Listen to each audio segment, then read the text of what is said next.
Hello friends, Radhe Radhe. Shri Ramcharitmanas पाठ की बहुत सुंदर चौपाई है। अर्थ के साथ में वर्णन है, बहुत सुंदर वर्णन है। भगवान राम के हमने पिछला बताया कि सीता जी से कैसे स्वयंवर में वो किस तरीके से स्वयंवर में पहुँचे। गुरु विश्वामित्र जी उनको ले गए और जब वो वहाँ पहुँचते हैं, क्योंकि ये वन में बहुत दिन रहे, जंगल में गुरु विश्वामित्र के साथ यज्ञ की रखवाली के लिए। तो वहाँ से जब ये वहाँ नगर में पहुँचे हैं, मिथिला नगर में, तो वहाँ जब इनको ठहरे हैं जाके, तो लक्ष्मण जी बहुत उनका उत्सुकता है नगर देखने की, क्योंकि नगर सजाया गया है, पूरा नगर सजा है सीता स्वयंवर के लिए। इतना सुंदर सजा है, भव्य सजा है कि लक्ष्मण जी सोचते हैं कि हम इस नगर में घूम के आएँ, देखें कैसा है। तो राम जी बिना कहे लक्ष्मण के मन की बात जान जाते हैं और वो मुस्कराने लगते हैं। गुरु जी से आज्ञा लेते हैं और नगर भ्रमण पे दोनों लोग निकल जाते हैं। जो गुरु मैं अनुशासन पावों, नगर दिखाए तुरंत ले आऊँ, कि मैं नगर दिखाकर तुरंत ले आऊँगा, ऐसा बोल के विश्वामित्र से आज्ञा लेकर राम जी जाते हैं। और जब जाते हैं तो वहाँ इधर उधर देखते हुए चल रहे हैं। पीताम्बर कंधे पे पड़ा है, उसमें तरकस कमर में बंधा है और बलिष्ठ कंधे हैं, हष्टपुष्ट, माथे पर त्रिवली लगी है, 3 टीके लगे हैं और पेट पे त्रिवली बनी है, 3 रेखाएं, और धनुष टांगे हैं, कंधे पे तरकस बंधा है। बहुत आकर्षक उनका जो है पर्सनालिटी है। दोनों लोग जब निकलते हैं इधर उधर देखते हुए, सिर पे उनके वो बना है, जटाएं बनी हैं, मुकुट बना है जटाओं का, क्योंकि वो शिष्य के वेश में है। तो जब निकलते हैं तो औरतें आदमी सब रुक जाते हैं, सब देखने लगते हैं। जो नौ युवतियाँ हैं, बहुएं हैं, लड़कियां हैं, वो सब झरोखों से झांकने लगती हैं और देखने लगती हैं, बिल्कुल मोहित इनको देखकर इतनी मोहित हो जाती हैं कि बिल्कुल स्तब्ध रह जाती हैं और एक दूसरे से कहती हैं कि कितने सुंदर हैं ये सांवले गोरे दोनों, कितनी सुंदर जोड़ी लग रही है, और ये हैं कितने सुंदर, लगता है सचमुच ये सीता जी के लिए ही बने हैं, और अगर इनको जनक जी देख लेंगे तो ये अपनी प्रतिज्ञा तोड़ देंगे और इन्हीं से सीता जी की शादी कर देंगे। तो दूसरी कहती है नहीं, ऐसा नहीं करेंगे जनक जी। तो कहती है अगर जनक जी ऐसा नहीं करेंगे तो ये धनुष कैसे तोड़ पाएंगे, धनुष तो बहुत भारी है शंकर जी का, ये इसको तोड़ नहीं पाएंगे। और काश अगर इनकी शादी सीता जी से ही हो जाए तो कितना अच्छा होगा। ये कभी तो आएंगे यहाँ जनकपुरी, जो हम लोग इनको देख पाएंगे। तो ये लड़कियाँ औरतें सब देखती हैं तो ये मोहित हो जाती हैं इन पे। जब मोहित हो जाती हैं तो मतलब एक दूसरे को ताने मार के हंसती हैं, कहती हैं। तो यही जो हैं युवतियाँ राम जी को देख के मोहित होती हैं, यही द्वापर में कृष्ण की गोपियाँ बनती हैं। भगवान किसी को खाली हाथ नहीं करते हैं। जो मन में मांग ले, मन में भी अगर सच्चे दिल से मांग ले, कह दे, प्रार्थना करे तो भगवान वो पूरा करते हैं, कहते हैं। तो इन सब ने मन में कहीं ना कहीं ये भाव अपने रखा, तो भगवान अंतर्यामी ठहरे, वो मन की बात जान जाते हैं। तो वो जो है सबके मन की पूरी किए द्वापर में आके। यही सब नौ युवतियाँ जो थी, बहुएं थी, लड़कियाँ थी, ये सब गोपियाँ बनी और राम जी जो थे वो कृष्ण बने। तभी वो इन सब के साथ, इसमें तो एक पत्नी व्रत था इनका, सीता जी थी, उसमें तो उनकी तमाम गोपियाँ थीं जो रास रचाती थीं कृष्ण जी के साथ यमुना तट पे जाके, और सब खुश थीं। उनको कुछ नहीं चाहिए था, बस कृष्ण चाहिए थे, और सब आपस में खुश थीं। तो वही यहाँ था। तो जब वो दिखाकर नगर पूरा भ्रमण के बाद लौटते हैं, गुरु जी के पास जाते हैं, तभी वो जनक जी आए हुए होते हैं और ये पहुँचते हैं वापस। देख के वो भी अचंभित हो जाते हैं, इतने सुंदर कुमार किसके हैं ये, अपने मन में पूछते हैं। तो गुरु विश्वामित्र जी जान जाते हैं उनकी मन की बात, उनको राम लक्ष्मण को अपने अगल बगल बिठाते हैं और परिचय देते हैं जनक जी को कि ये दशरथ नंदन राम और लक्ष्मण हैं, उनके सुपुत्र हैं। तो जनक जी बहुत खुश हो जाते हैं। फिर उनको अपने महल के करीब उनको शहर देते हैं रुकने का स्थान। बहुत सुंदर अच्छा स्थान होता है, महल के करीब देते हैं। वहाँ जाके ये लोग रुकते हैं। फिर बातें होते होते सोचते हुए रात हो जाती है। सुबह उठते हैं तो फिर वही फुलवाड़ी फूल लेने जाते हैं। वहाँ सीता जी गौरा पूजन के लिए आती हैं। तब फिर ये लोग एक दूसरे को देखते हैं तो सीता जी भी मोहित हो जाती हैं इनको देखकर। बहुत सुंदर वर्णन है।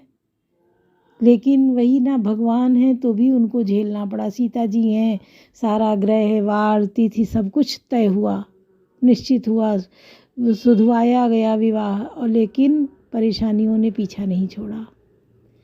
परेशानियों पे परेशानियां बनी ही रहीं कि एक बार उनको वनवास हुआ, 14 साल का गईं, और साल भर तो लंका में रहीं, रावण हर के ले गया था।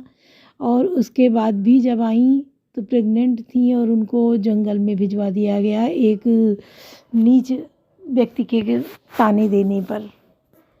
वो गर्भावस्था में थी, फिर भी लक्ष्मण के द्वारा राम ने उनको जंगल में छुड़वाया। कोई तरीके से लक्ष्मण जी तैयार नहीं थे, लेकिन भाई की आज्ञा का पालन करना था। वो लेके रथ पे गए और रात में जाके वहाँ उनको विश्वामित्र के कुटी के पास छोड़ के आए कि ये वशिष्ठ की कुटी के पास छोड़ के आए कि ये वशिष्ठ के यहाँ सहारा ले लें, आसरा ले लें। तो जब ये रोती हैं, तालाब होता है उसी किनारे बैठ के रोती हैं, रोने की आवाज़ वशिष्ठ जी सुनते हैं। सॉरी, वशिष्ठ नहीं, वाल्मीकि जी, सॉरी सुनिए, वाल्मीकि जी। वाल्मीकि जी जब रोने की आवाज़ सुनते हैं सीता जी की, तो वो जाते हैं देखने, और रोते हुए देख के उनको उठाते हैं। पुत्री, क्यों रो रही हो, क्या कष्ट है, ऐसा बोल के सीता जी को उठा के लाते हैं। तब देखते हैं कि अरे ये तो प्रेग्नेंट है। तो अपनी गुरु माता से पास ले जाते हैं, अपनी पत्नी के पास, और सीता जी को प्रेम से कहते हैं, इसको प्रेम से पहले तो शांत करो, समझाओ, फिर इसका पूरा ध्यान रखो। सब जितनी शिष्या थी उनसे कहा, सब मिल के सीता जी का ध्यान रखोगे और हर बात का ध्यान रखोगे। इनके खाने पीने का सारी व्यवस्था सब कुछ वाल्मीकि जी ने कहा, और ये वहीं वाल्मीकि आश्रम में रहीं।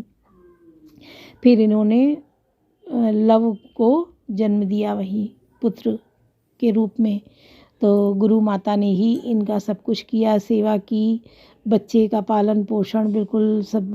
जो शिष्याएं थी वो सब खिलौने जैसे खिलाती थी, गोदी लेके एक दूसरे से सब।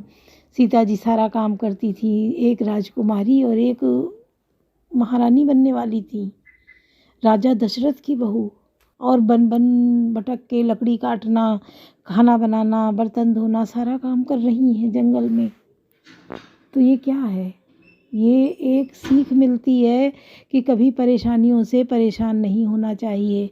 देखो भगवान थे, सीता जी तो माँ लक्ष्मी का रूप थी, फिर भी उन्होंने कितने कष्ट उठाए, उफ तक नहीं किया।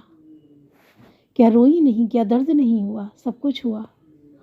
एक इंसान है, विचलित हो जाता है, भटक जाता है, थोड़ा धैर्य रखना चाहिए, पेशेंस रखना चाहिए। हो नहीं पाता है जब कष्ट आता है।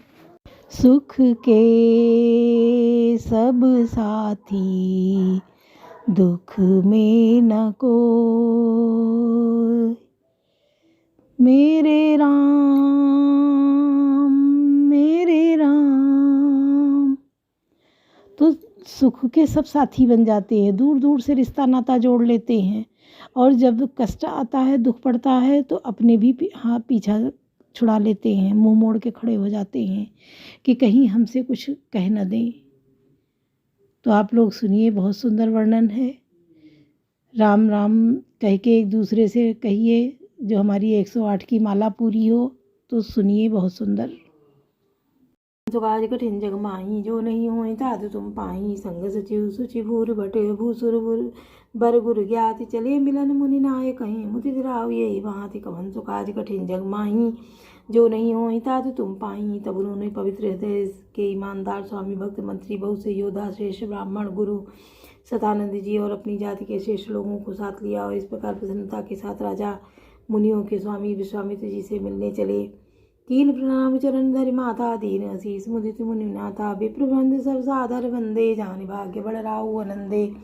राजा ने मुनि के चरणों पर मस्तक रखकर प्रणाम किया। मुनियों के स्वामी विश्वामित्र जी ने प्रसन्न होकर आशीर्वाद दिया और फिर सारी ब्राह्मण मंडली को आदर सहित प्रणाम किया और अपना बड़ा भाग्य जानकर राजा आनंदित हुए। कुशल प्रश्न कहीं बारह विश्वामित्र न पहीं बैठा रहते ही अवसर आए दो भाई गए रहे देखन फुलवाई। बार बार कुशल प्रश्न करके विश्वामित्र जी ने राजा को बैठाया। उसी समय दोनों भाई आ पहुँचे जो फुलवाड़ी देखने गए थे। श्याम गौर मृदु वयस किशोरा लोचन सुखद विश्वचित चोरा। उठे सकल जब रघुपति आए विश्वामित्र निकट बैठाए। कुमार कौशल किशोर अवस्था वाले श्याम और गौर वर्ण के दोनों कुमार नेत्रों को सुख देने वाले और सारे विश्व के चित्त को चुराने वाले हैं। जब रघुनाथ जी आए तब सभी उनके रूप और तेज से प्रभावित होकर उठकर खड़े हो गए। विश्वामित्र जी ने उनको अपने पास बैठा लिया। भय सब सुखी देखी दो भ्राता भारी विलोचन पुलकित गाथा मूर्ति मधुर मनोहर देखी भयो विदेहु विसेकी। दोनों भाइयों को देखकर सब सुखी हुए। सबके नेत्रों में जल भर आया। आनंद और प्रेम के आंसू उमड़ पड़े और शरीर रोमांचित हो उठे। राम जी की मधुर मनोहर मूर्ति देखकर विदेह जनक विशेष रूप से विदेह देह की सुध बुद्ध से रहित हो गए। कवन सुकाज कठिन जग माही जो नहीं हो तात तुम पाई। प्रेम मगन मन जानी नृप कर विवेक धरि धीर बोले मुनिपद नाहि सिर गद गद गिरा गंभीर। कवन सुकाज कठिन जग माही जो नहीं हो तात तुम पाई। मन को प्रेम में मग्न जानकर राजा जनक ने विवेक का आश्रय लेकर धीरज धारण किया और मुनि के चरणों में सिर नवाकर गदगद प्रेम भरी गंभीर वाणी से कहा। काहु नाथ सुंदर दो बालक मुनिकुल तिलक की नृपकुल पालक ब्रह्म जो निगम नेति कई गावा उभय वेश धर की सोई आवा। हे नाथ कहिए ये दोनों सुंदर बालक मुनि कुल के आभूषण हैं या किसी राजवंश के पालक अथवा जिसका वेदों ने नेति कहकर ज्ञान किया है। कहीं वह ब्रह्मा तो युगल रूप धारण कर नहीं आया है। सहज विराग रूप मन मोरा थकित होत जिमि चंद चकोरा ताते प्रभु पूछऊँ सतिबाहु काहु नाथ जनि करऊँ दुराहु। मेरा मन जो स्वभाव से ही वैराग्य रूप बना हुआ है इन्हें देखकर इस तरह मुग्ध हो रहा है जैसे चंद्रमा को देखकर चकोर। हे प्रभु इसलिए मैं आपसे सत्य निश्चल भाव से पूछता हूँ। हे नाथ बताइए छिपाव न कीजिए। इन्हें बिलोकत अनुरागा बरबस ब्रह्म सुखई मन त्यागा। कह मुनि विषय कहो नपनी का वचन तुम्हार न हो अली का। इनको देखते ही अत्यंत प्रेम के वश होकर मेरे मन ने जबरदस्ती ब्रह्म सुख को त्याग दिया। मुनि ने हंस कर कहा, हे राजन आपने ठीक यथार्थ ही कहा, आपका वचन मिथ्या नहीं जा सकता। हे ये प्रिय सबई जहाँ लगी प्राणी मन मुस्काई राम सुनिबानी। रघुकुल मनि दशरथ के जाए ममेत लागे नरेश पटाए। जगत में जहाँ तक जितने भी प्राणी हैं ये सभी को प्रिय हैं। मुनि को रहस्यमयी वाणी सुनकर श्री राम जी मन ही मन मुस्कुराते हैं, हंसकर मानो संकेत करते हैं कि रहस्य खोलिए नहीं। तब मुनि ने कहा, हे रघुकुल मणि महाराज दशरथ के पुत्र हैं, मेरे हित के लिए राजा ने इन्हें मेरे साथ भेजा है। कवन सुकाज कठिन जग माही जो नहीं होई तात तुम पाही। राम लखन दो बंधु बर रूपशील बलधाम। मख राख्यो सब जा साखी जगु जिते असुर संग्राम। कवन सुकाज कठिन जग माही जो नहीं होई तात तुम पाही।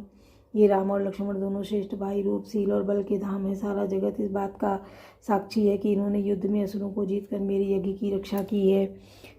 मुनि तो चरण देखी कह राहु कही न सकऊँ निज पुण्य प्रभाऊ। सुंदर श्याम गौर दो भ्राता आनंद हूँ के आनंद दाता। राजा ने कहा, हे मुनि आपके चरणों में दर्शन कर मैं अपना पुण्य प्रभाव कह नहीं सकता। ये सुंदर श्याम और गौर वर्ण के दोनों भाई आनंद को भी आनंद देने वाले हैं। इनके प्रीति परस पर पावनी कही न जाई मन भाव सुहावन। सुनऊ नाथ कहे मुदित विदेहु ब्रह्म जीव यु सहज सनेहु। इनकी आपस की प्रीति बड़ी पवित्र और सुहावनी है, वह मन को बहुत भाती है पर वाणी से कही नहीं जा सकती। विदेह जनक जी आनंदित होकर कहते हैं, हे नाथ सुनिए, ब्रह्मा और जीव की तरह मैं इनमें स्वाभाविक प्रेम है। पुनि पुनि प्रभु चितौ नाहु पुलक गात अधिक उछाऊ। मुनि प्रशंस नाई पद शीशु चले नवाई नगर अवशीषु। राजा बार बार प्रभु को देखते हैं, दृष्टि वहाँ से हटाना नहीं चाहती। प्रेम से शरीर पुलकित हो रहा है और हृदय में बड़ा उत्साह है। फिर मुनि की प्रशंसा करके और उनके चरणों में सिर नवाकर राजा उन्हें नगर लिवा चले।